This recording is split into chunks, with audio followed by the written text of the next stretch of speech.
Hari ini gue mau bawain singkat aja ya mengenai Vina yang difilmkan. Pada akhirnya juga sudah kasarnya diblokir gitu ya, atau diturunkan film tersebut dari bioskop. Dan sekarang gue mau bawain beberapa poin penting mengenai kenapa Vina ini kok difilmkan gitu ya, bahkan sampai jadi polemik di masyarakat. Beberapa poin ini gue catat ada 6 poin. Poin yang pertama, kita langsung masuk aja ya. Poin yang pertama adalah ketidakjelasan mengenai alur cerita yang sebenarnya.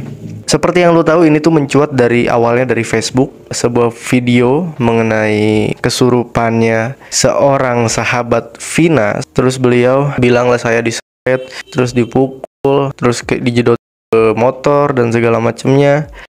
Dua orang itu nggak ada yang kenal deh. Enggak. Berapa orang yang nganuin Dede tuh? 12 orang. Tangan Dede dipukul Pakai balok gede. Di tangan Vina patah. Bukan diseret pakai motor, dipukul tangan Vina.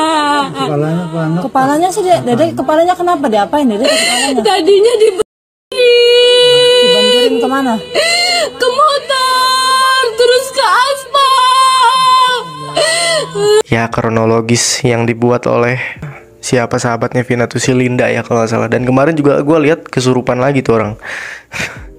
Jadi agak bingung gitu, agak abstrak soal awalnya seperti apa dan segala macamnya. Kita tuh nggak tahu sebenarnya kayak gimana gitu, tapi tetap dipaksain untuk bisa jadi film. Dan pada akhirnya sekarang kayak gini kan. Film tersebut menurut gua hanya menonjolkan sisi kekerasan, sisi seksualitas dan segala macamnya. Gua nggak begitu suka dengan film tersebut ya, karena ya filmnya cuma menonjolkan sebuah adegan kekerasan yang sangat menonjol, terus juga adegan seksualitas yang sangat juga menonjol. Jadi tidak membantu gitu dalam hal ini soal film ini gitu ya. Nah, poin yang kedua gue catat di sini adalah kebingungan kronologis. Sama seperti yang tadi, kita tuh bingung gitu soal kronologisnya tuh seperti apa. Dan kalau kita mematok kronologisnya dari kesurupannya Linda doang, menurut gue tidak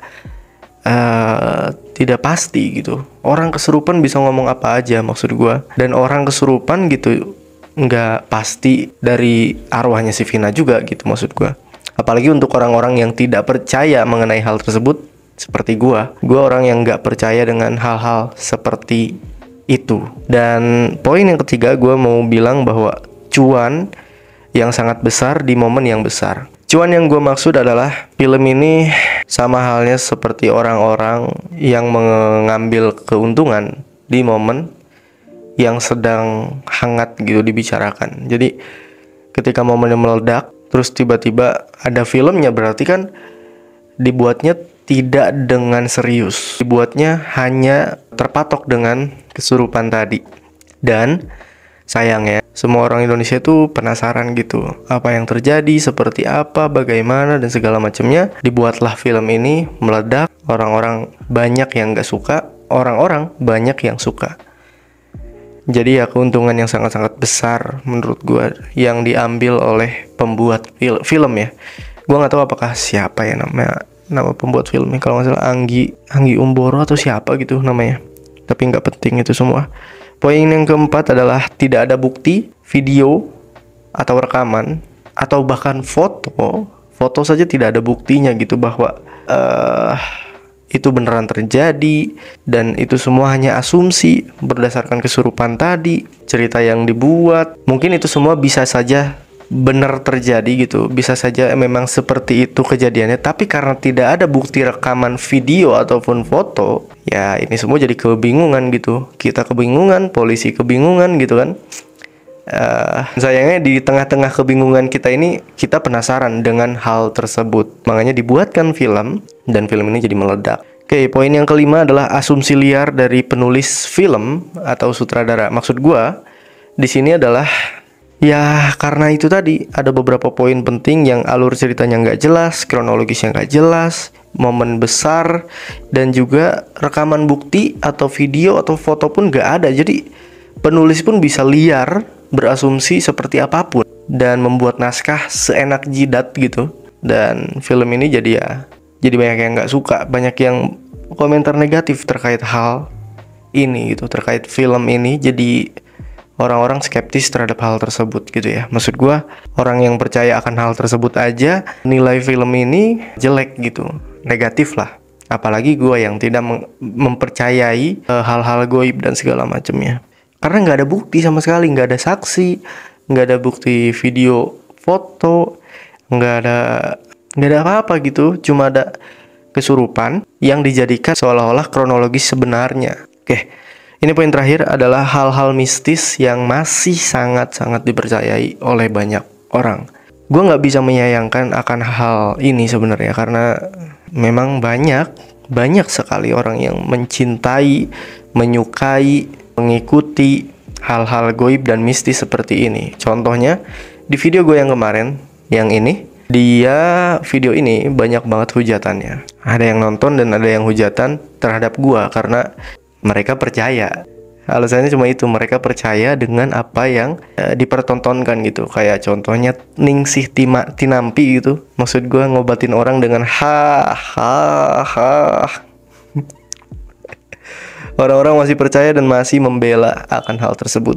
Ya gue kasih contoh kecil aja lah. Orang-orang banyak ke dukun untuk bisa jadi kaya, untuk bisa dapat duit.